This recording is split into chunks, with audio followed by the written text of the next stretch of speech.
splinters in our minds. Episode 2, Gods of the Bible by Mauro Biglino, Part 1. Is it possible to reconcile the Bible and Christianity with science? Religion and science cannot describe two separate realities. They both exist in the same reality that we all experience. Is the Old Testament of the Bible really about a monotheistic, omniscient, omnipotent, and omnipresent God? Or was the original Hebrew that formed the books of the Old Testament gradually transformed into something different over hundreds of years in the distant past? Science and religion have been fighting it out for generations, and religion has been gradually losing the battle, as evidenced by declining church attendance. There has been a steady drop in church attendance over the past 70 years, in both the US and particularly in Western Europe. The precipitous decline in church attendance across the US and Western Europe shows no signs of reversing. The worldview of Christianity is no longer engaging the hearts and minds of the general public. Could the reason be that the explanatory power of Christian beliefs has lost touch with the everyday experiences of people? If so, then the ideas and concepts presented in this episode will help reconnect people to the original meanings of key words found in the Old Testament. Gods of the Bible. Mauro Biglino's book, Gods of the Bible, published in 2023, offers a new analysis of key words and concepts found in the Old Testament, providing eye-opening insights into what the original authors actually experienced. Biglino's approach aligns well with the experience-based methodology that science uses to determine truth. The result of incorporating Biglino's concepts into our worldview will be an increased reconciliation between the Abrahamic religions and scientific understanding.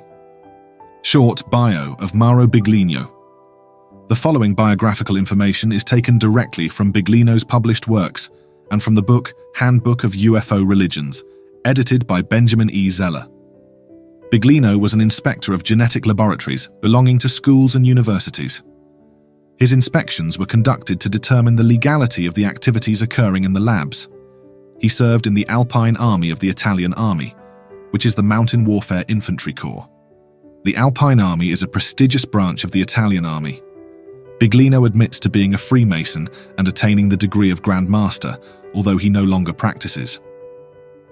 Around the age of 50, circa 2001, he developed an interest in biblical Hebrew and took between 20 and 25 lessons from a private teacher in Turin, Italy. After that, he began studying books published by the British Biblical Society. He then started reading the Hebrew Bible published by Edizioni San Paolo, an important Catholic publisher. He began to spot small mistakes in the translation and communicated them to the publisher of Edizioni San Paolo, who appreciated Biglino's work and was impressed enough to ask him to translate entire books of the Old Testament. His work included checking the translations of Genesis and Exodus. He also produced interlinear translations of 19 books of the Old Testament which were accepted and used by Edizioni San Paolo. He also translated the Book of Joshua and the Book of Judges, but they were never published because Biglino had, by that time, developed a modified narrative of the Old Testament that was too inconsistent with church doctrine. Therefore, his services with Edizioni San Paolo were cancelled. Biglino has published several books in Italian over the last few years that have contributed to the understanding presented in Gods of the Bible. He also lectures at various events, has his own YouTube channel, and appears as a guest on other channels. For the remainder of this episode, and in the subsequent related episodes that follow, the Gods of the Bible will be summarized with limited commentary. More complete commentaries and expansions on Biglino's work will be provided once the summaries are complete. So let's begin our look into Gods of the Bible. Introduction. The introduction of Mauro Biglino's Gods of the Bible takes us on a captivating journey into the world of cargo cults that sprang to life during and after World War II in the Pacific Islands, especially Vanuatu. The chapter reveals how islanders, caught off guard by advanced American military tech and supplies, began to weave new belief systems around their experiences.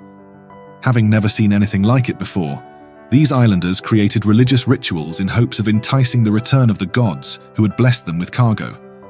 Things like food, clothing, and weapons.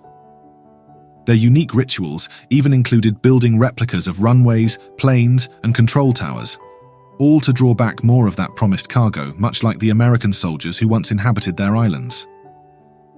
The introduction uses the idea of cargo cults to explore big questions about how we form our beliefs and view the world. It looks at how these beliefs persist, especially when people don't fully understand them. Biglino proposes that a lot of human history and religious thought might have emerged in a similar manner, with early humans interpreting their experiences with more advanced beings as divine revelations. This brings us to the book's main theme: the intriguing possibility that ancient religious texts, such as the Bible, may have been shaped by encounters with extraterrestrials rather than the divine beings we typically consider. The alien God concept. Biglino challenges the classic idea of God as an all-powerful, all-knowing, and purely spiritual presence. He suggests that this image of God may actually be more about 2,000 years of theological storytelling than the real-life experiences that inspired the birth of various religious beliefs. The term alien, as used by Biglino, is explored in its broader etymological sense, meaning foreign, different, or unknown. He suggests that this term might be more appropriate when discussing the beings described in ancient religious texts. The idea that God might be alien, in the sense of being fundamentally different from the traditional theological conception, is a central theme in the book. Biglino suggests that the God we know today might have little in common with the beings our ancestors encountered and interpreted as divine. The challenges of independent thinking. Biglino acknowledges that the ideas presented in the book may be challenging for many readers. He emphasizes the importance of independent thinking and the willingness to question long-held beliefs.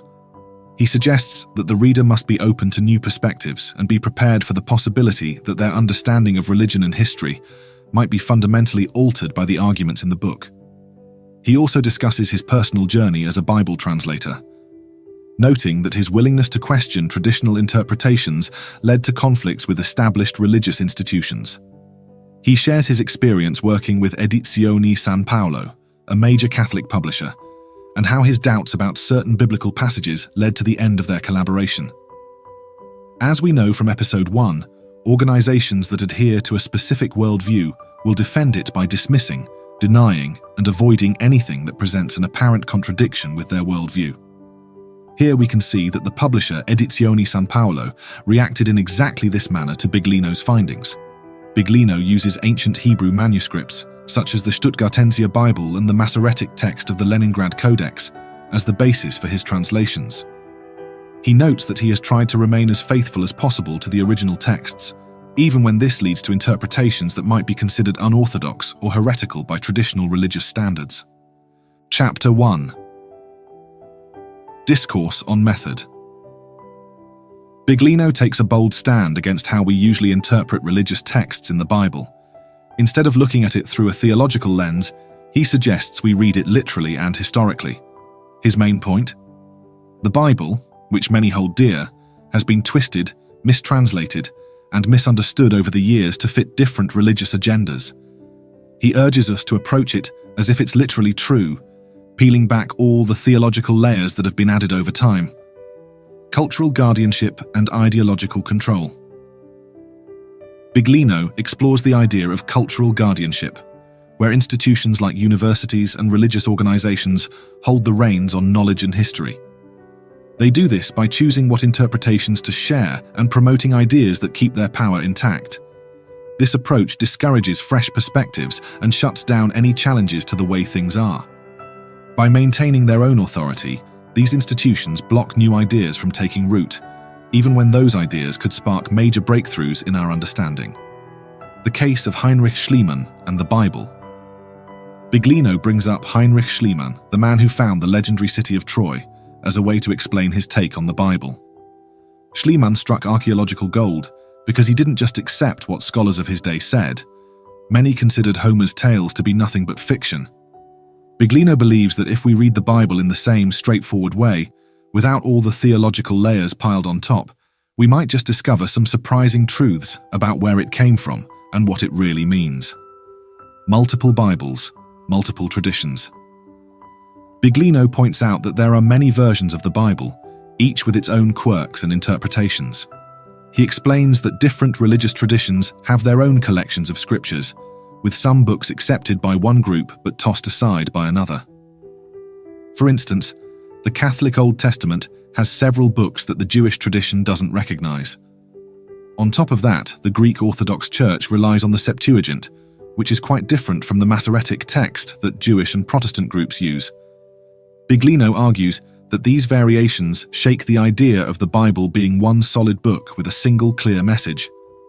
Pretending the Bible is true, Biglino concludes his methodology with the intriguing suggestion to pretend that the Bible is literally true. He knows this might sound a bit out there, but he insists it's the best way to honestly explore the text. By taking this approach, readers can dive into the Bible on its own terms, free from the twists and turns of centuries of religious interpretation. Biglino believes this method could unlock fresh insights into the Bible and shake up long-held beliefs that have influenced religion for thousands of years.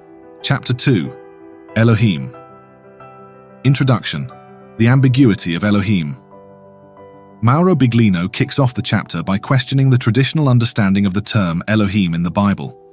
He takes on the widely held belief that Elohim merely signifies God in a singular sense, especially the monotheistic deity of Judeo-Christian theology. Instead, he dives into the intricacies and uncertainties surrounding the term, highlighting that the original Hebrew usage of Elohim is anything but simple and can be interpreted in a variety of ways. Biglino points out that ancient languages can be quite tricky because of the specific cultures and histories behind them. Understanding words like Elohim can be a puzzle, since we can only gather part of their meaning from the texts alone. He emphasizes that translators and interpreters have long struggled with this term, and the exact meaning is still something of a mystery. What Elohim means. Biglino explores the various interpretations of the term Elohim found in biblical Hebrew dictionaries and by scholars. These meanings include rulers, judges, gods, superhuman beings, angels, children of God, mighty ones, deity, and those from above. He highlights how this extensive range of interpretations makes it difficult to arrive at a clear-cut definition for Elohim. Moreover, Biglino points out that Elohim, usually translated as God in traditional texts, actually has plural implications. He questions whether the term is meant to describe a single divine entity or a group of beings. This confusion, he argues, is further complicated by the use of singular and plural verbs with Elohim in the Hebrew Bible. Furthermore, Elohim is often combined with an article. In Hebrew, the article makes no distinction between singular and plural. Therefore, it could be translated as either the God or the gods. And this article often precedes the term Elohim, which indicates that Elohim is not a proper name, but rather a designation of an individual within a larger group. The plurality of Elohim. Biglino presents evidence from various biblical passages that suggest Elohim refers to a plurality of individuals rather than a singular entity. He first cites Genesis 6:1-2. When human beings began to increase in number on the earth and daughters were born to them. The sons of the Elohim saw that the daughters of the Adam were beautiful, and they married any of them they chose. Note the proper use of the article the before Elohim. If Elohim truly means the one and only God, then it would be inappropriate to say the God as opposed to other gods, Elohim and Yahweh. Biglino challenges the traditional theological interpretation that equates Yahweh with the singular God. He argues that the biblical text often distinguishes between Yahweh and other Elohim, suggesting that Yahweh is not the only divine being. Genesis 31:53 states, "May the Elohim of Abraham and he Elohim of Nahor, the Elohim of their father, judge between us." This verse clearly shows that Abraham's family was divided and that they followed and worshipped different Elohim. This distinction becomes even more apparent when examining the interactions between Yahweh and other Elohim in various biblical stories.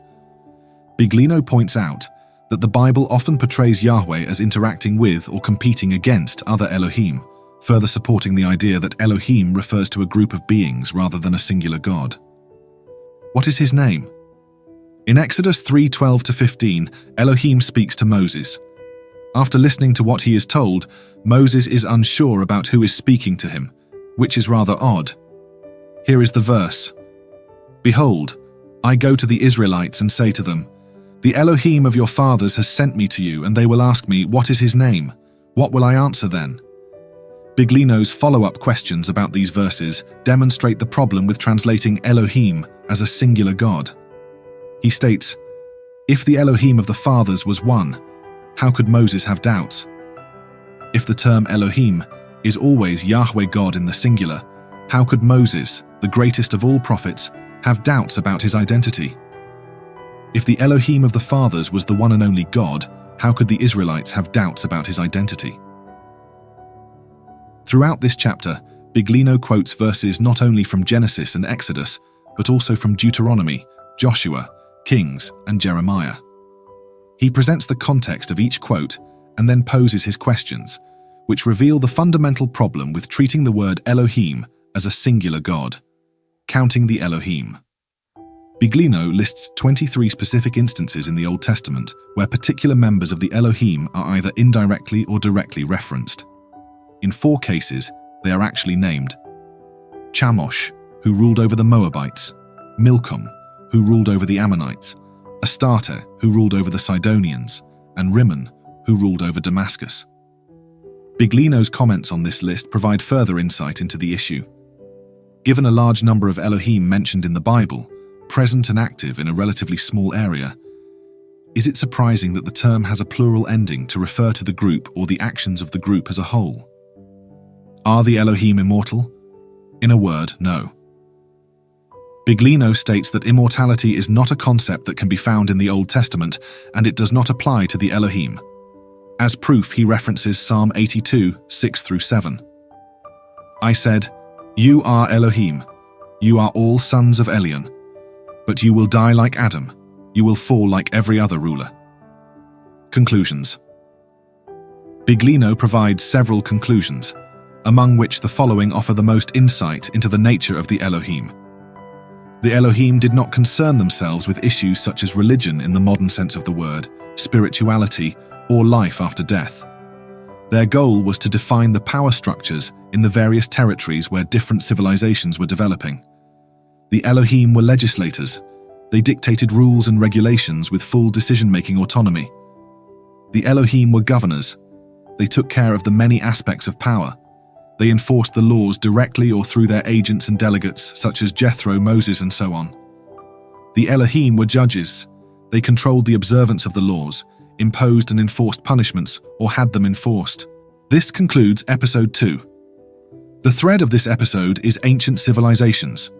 The sub-thread is Old Testament. The sub-sub-thread is Gods of the Bible by Mauro Biglino. Buy Gods of the Bible on Amazon. As an Amazon associate, I earn from qualifying purchases. The next episode, number 3, Gods of the Bible by Mauro Biglino, Part 2, continues with a look at other mistranslated words in the Bible. Each episode of Psion builds on the previous ones. Therefore, it is in your best interest to start with Episode 1 and proceed through all the episodes in order by episode number. The title of Episode 1 is First Principles for Solving the Worldview Puzzle. Splinters in Our Minds is available in text format at www.sion.blog and medium.com. It is also available on Spotify, YouTube, and Rumble. Follow Splinters in Our Minds on X and Facebook. Join us on Patreon. A monthly subscription is only $6 and you get index of content, title, release date, order by main numbering as well as by thread, and subthread name and numbering, Discord forum and Q&A sessions, access to prior and current versions of Psion Worldview Summary, which is kept updated as more content is released.